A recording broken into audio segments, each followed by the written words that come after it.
आक्रोश रैली के अंदर राजस्थान सहित हरियाणा और आसपास के प्रदेशों से यहां उपस्थित होकर इस देश की मोदी सरकार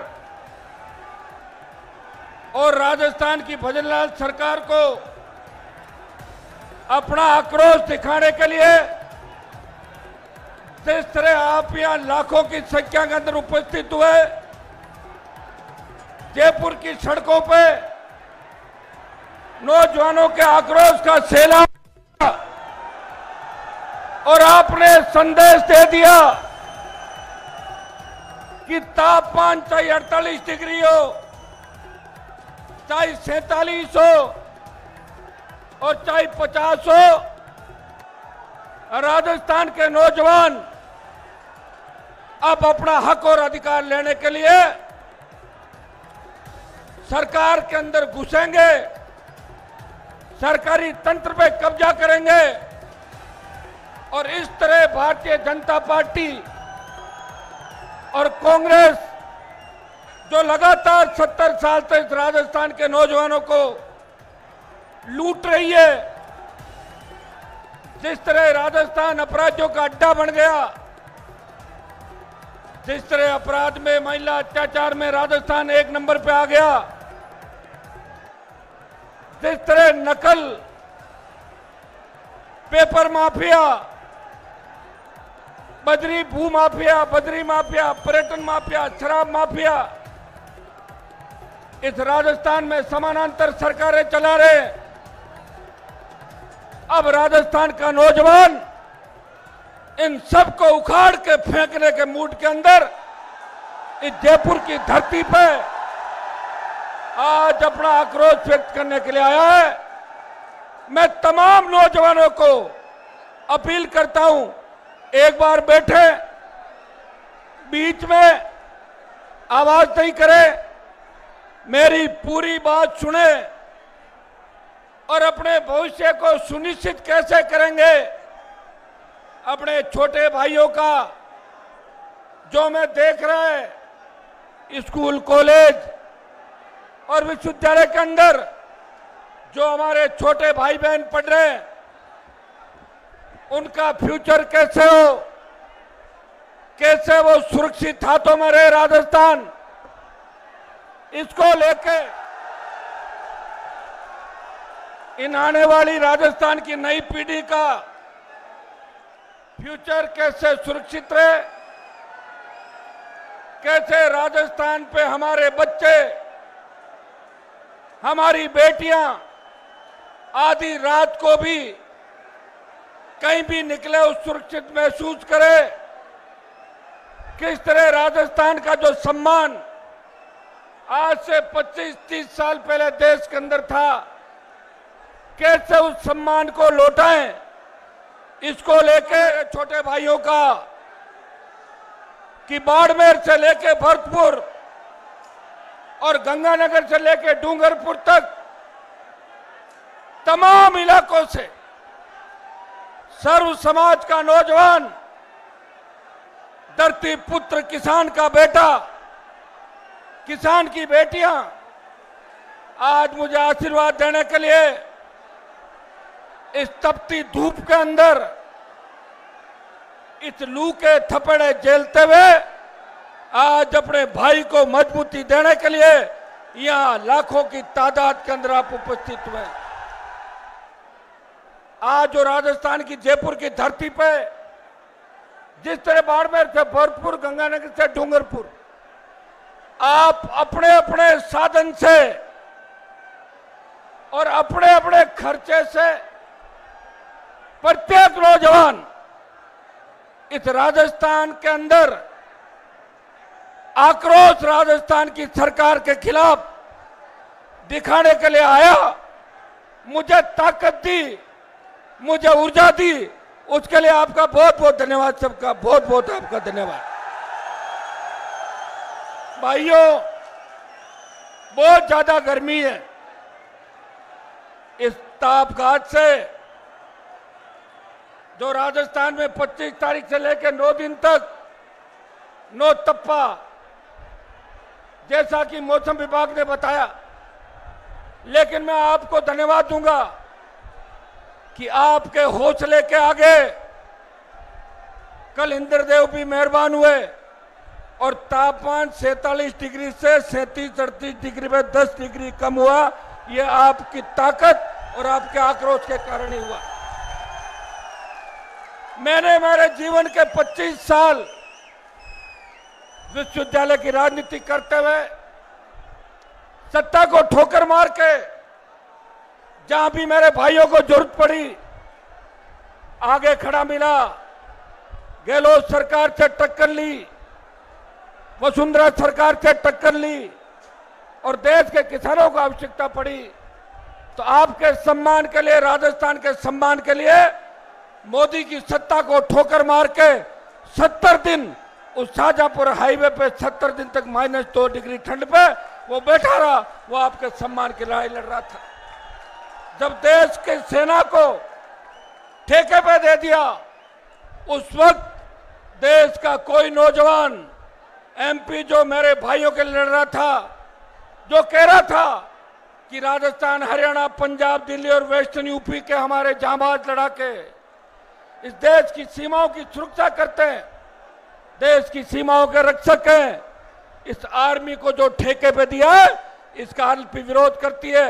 और पुरजोर तरीके से अगर पिछले 4 साल से कोई विरोध कर रहा है वो नागौर का सांसद देश के नौजवानों के लिए उनके हक और अधिकार की लड़ाई सड़क से लेकर सदन तक लड़ाई लड़ रहा है। भाइयों, आज आप सब ने यहां आके मुझे एक बहुत बड़ी ताकत दी और विरोधियों के मुंह बंद कर दिए।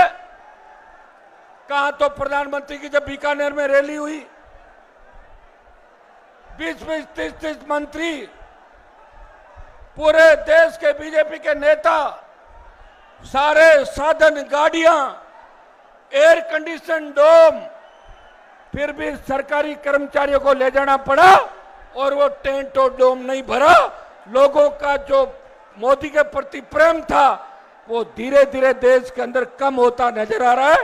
इसमें देश का नौजवान रोजगार मांग रहा है। देश का नौजवान चाहता था कि ऑपरेशन सिंदूर जो बहुत आवश्यक था, लेकिन ऑपरेशन सिंदूर के अंदर आपने वो आतंकी कैंप पीछे क्यों छोड़े जिनको ध्वस्त करने की आवश्यकता थी?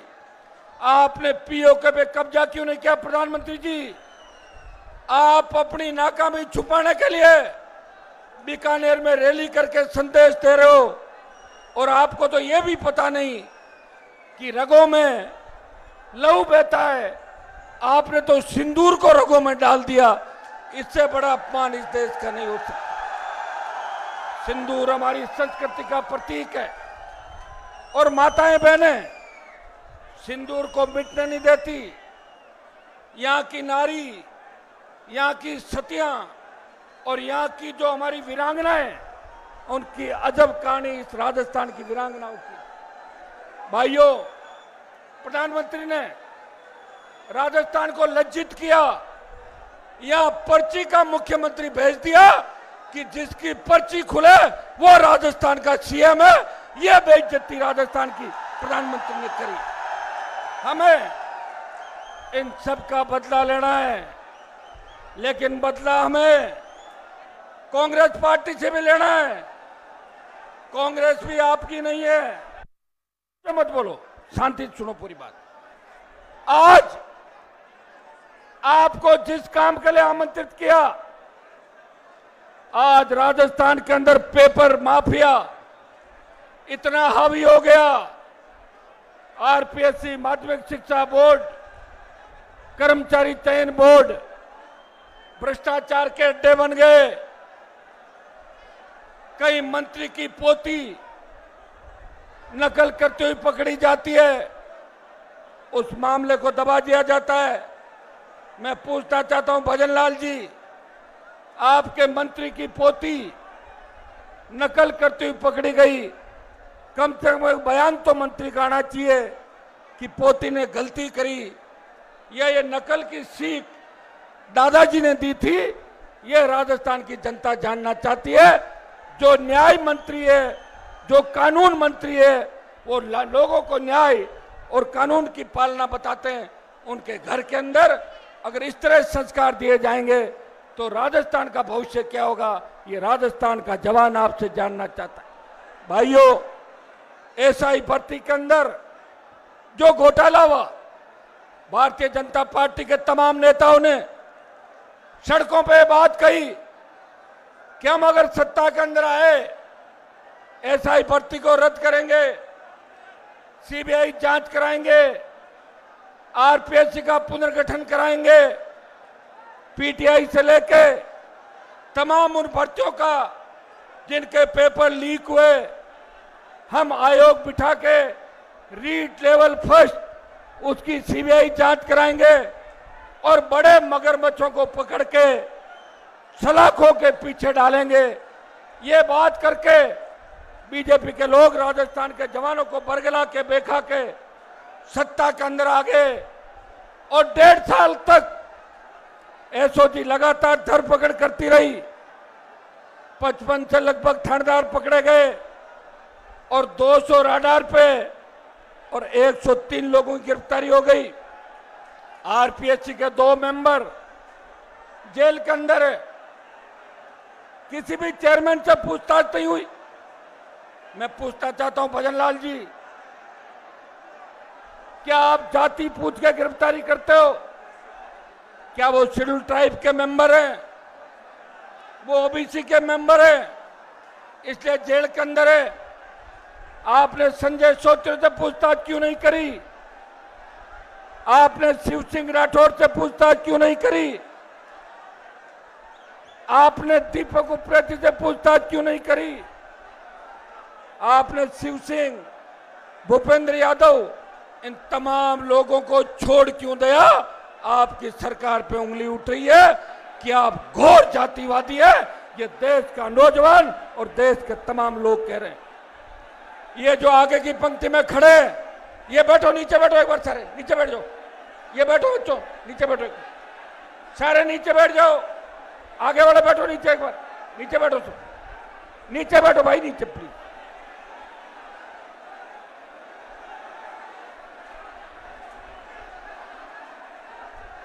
आज की जो सभा है,